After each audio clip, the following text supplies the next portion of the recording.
Now we look at other techniques when the limit exists, but the limit f of x as x approaches a is not the same as the function value. In this case, it could be related to different situations. The first one, f of a is defined, but f of a is not the same as the limit of the function as x approaches a. Like when you have the graph, it has a hole, and then the function is defined somewhere else. Situation number 2, fa is not defined. So in this case, we have a hole, but the function is not defined. We still be able to find the limit as x approaches a. So the first way to evaluate the limit, which is called the eliminating zero denominators by factoring. Factoring is the main skill to use for this technique. The idea of this is, after you're done factoring, you will cancel the common factors in the numerator and denominator. For example, number 1, find the limit x squared plus x minus 2 divided by x squared minus x.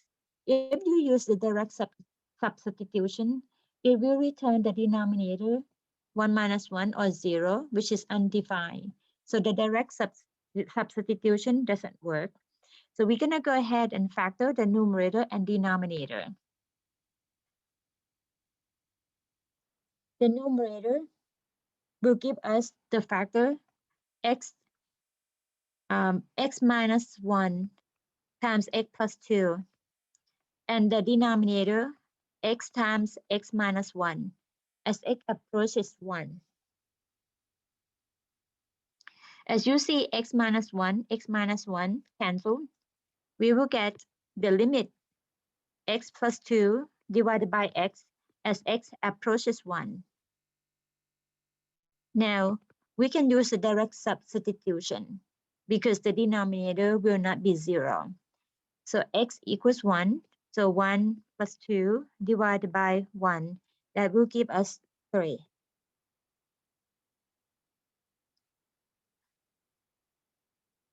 Example 2, limit x squared minus 9 divided by 3 minus x as x approaches 3. Same situation where the denominator will become 0 if you do the direct substitution. So we factor the numerator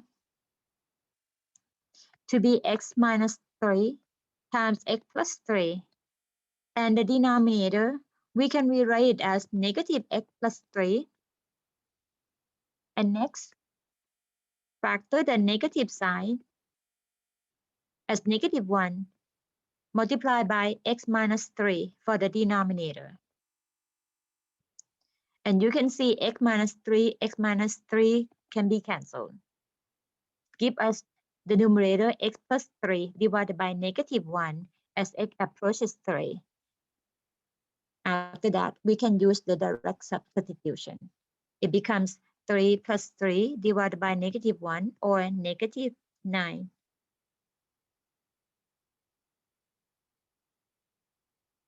For this example, we have limit of square root x minus 3 divided by x minus 9. Again, if you use the direct substitution, we have 9 minus 9 or 0, which is undefined. So the first technique doesn't work. So we have to use the factoring technique or canceling the common factor in order to use the direct substitution to find the value eventually.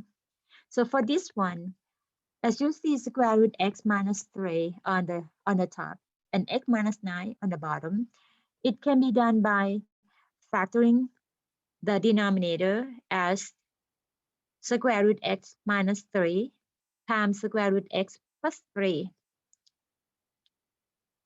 And then you can see the factor square root x minus 3 and square root x minus 3 of the numerator and denominator cancel. Now we have limit 1 divided by square root x plus 3 as x approaches 9. We use the direct substitution. We have 1 divided by square root 9 plus 3 or 1 over 3 plus 3 which gives us 1/6.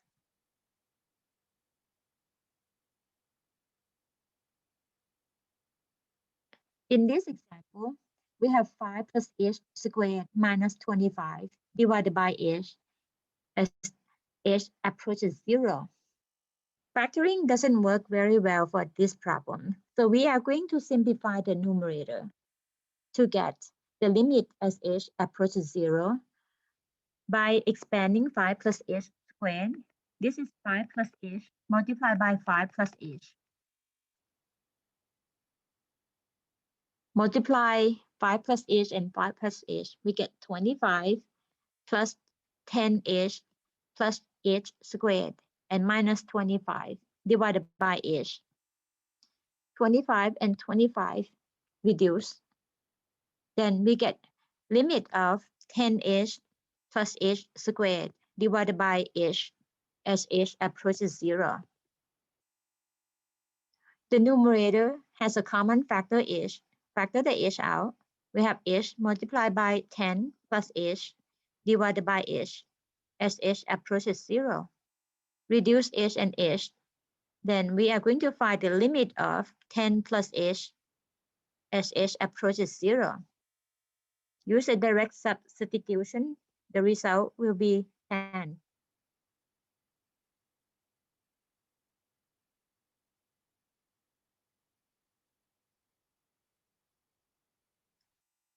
The next technique, we use the conjugate radical expression in the process of finding the limit.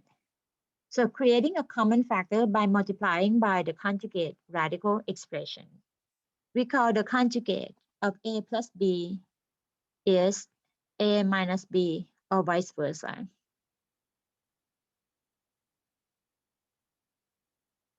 When you multiply a plus b and a minus b, you would get a squared minus b squared.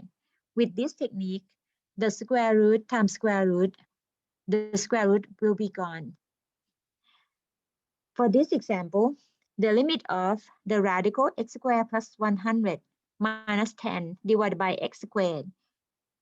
If you use the direct substitution, we replace x with a 0. It will make the expression undefined. And the factoring doesn't work because we cannot find any factors that satisfy the numerator. Therefore, we are going to use this technique, which is called multiplying by conjugate. So limit, put parentheses around the numerator, square root x squared plus 100 minus 10 divided by x squared.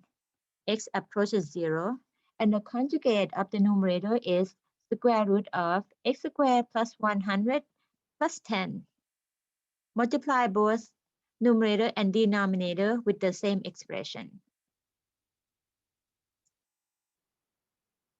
And then simplify the numerator as the product of the conjugate. It would return the first term squared, which is square root of x squared plus 100 squared minus 10 squared, and divided by the denominator in the form of the product x squared and the square root of x squared plus 100 plus 10. So the numerator, after you square the square root, it will become x squared plus 100, and minus 10 squared is 100 divided by x squared times square root of x squared plus 100 plus 10 as x approaches 0. 100 and 100 reduce, and we have x squared as a common factor. Therefore, this will become the limit of 1 over square root of x squared plus 100 plus 10 as x approaches 0. At this point, we can use a direct substitution, replace x with the 0. We will get 1 over 20.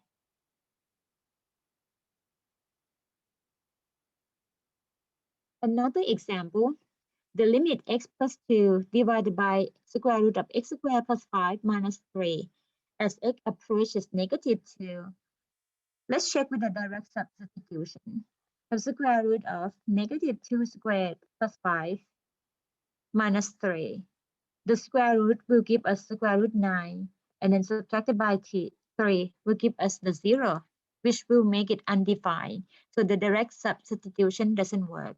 We are going to use a technique of multiplying by the conjugate of the denominator for this situation. So limit x approaches negative 2, the numerator x plus 2, denominator is square root of x squared plus 5 minus 3, and then multiply by the conjugate of the denominator, which is square root of x squared plus 5 plus 3.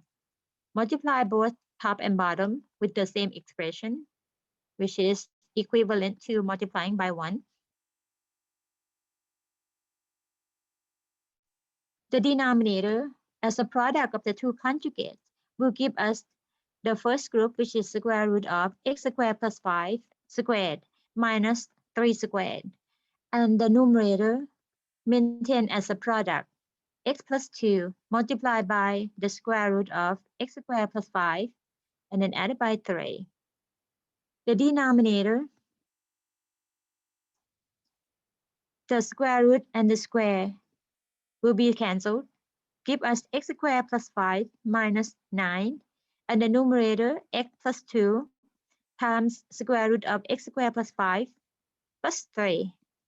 As you see, the denominator will become x squared minus 4.